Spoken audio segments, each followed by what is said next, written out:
in Eastern Europe, pig slaughters are pretty common, right? Yeah.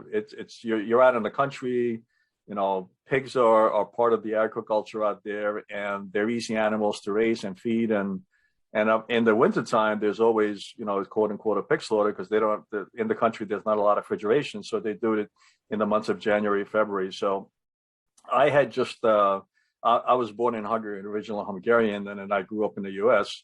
So when I got my assignment from one of the Fortune 100s to start up the Hungarian subsidiary, everybody in my whole family was like, "Oh my God, Tom's coming home, the prodigal son." So,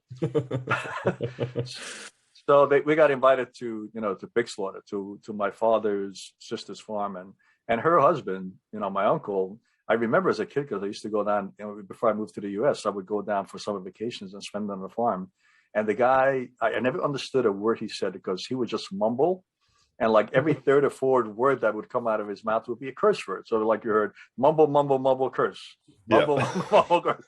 So I was like, man, And then as I got a little bit older, then I had to go down to the farm, and then you had to do the shots of the local moonshine with a mumble, mumble, curse. And so like here I am as a, young executive moving back to Hungary. So, the historical fact is I don't have a lot of respect for this guy, right? Yeah. Because here I am, and I'm a general manager. I'm running a $12 million company, and I'm going to the farm because I don't want to blow off my family or my uncle and my cousins, so I'm gonna go visit them. So we go down to the farm and we get there like at 7:30.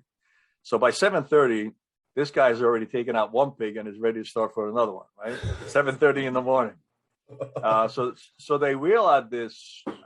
It was basically close to 300 kilos, which is almost like 600 pounds. So yeah, this is a huge freaking pig. So they wheel out this guy, and to make a long story short, and without being gory, single-handedly, this guy totally dissects this animal within about 2.5 to 3 hours, and whatever's left over can fit in a small paper bag.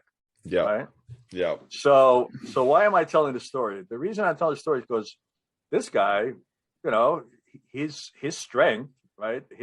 His passion, and what he knew was he knew how to freaking slaughter animals. I mean, he knew this inside out.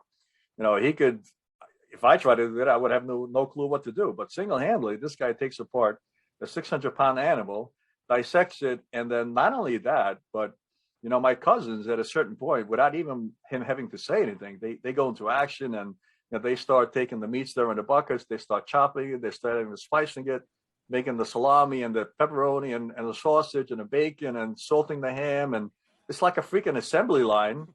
So talk about leadership, right? I mean, my uncle's clearly a leader of his family. All my cousins know exactly what to do when it comes to, packaging or, animal slaughter, right?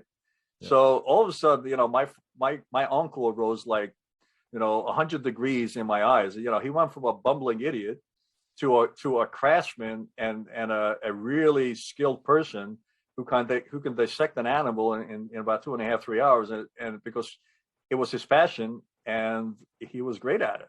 Yeah.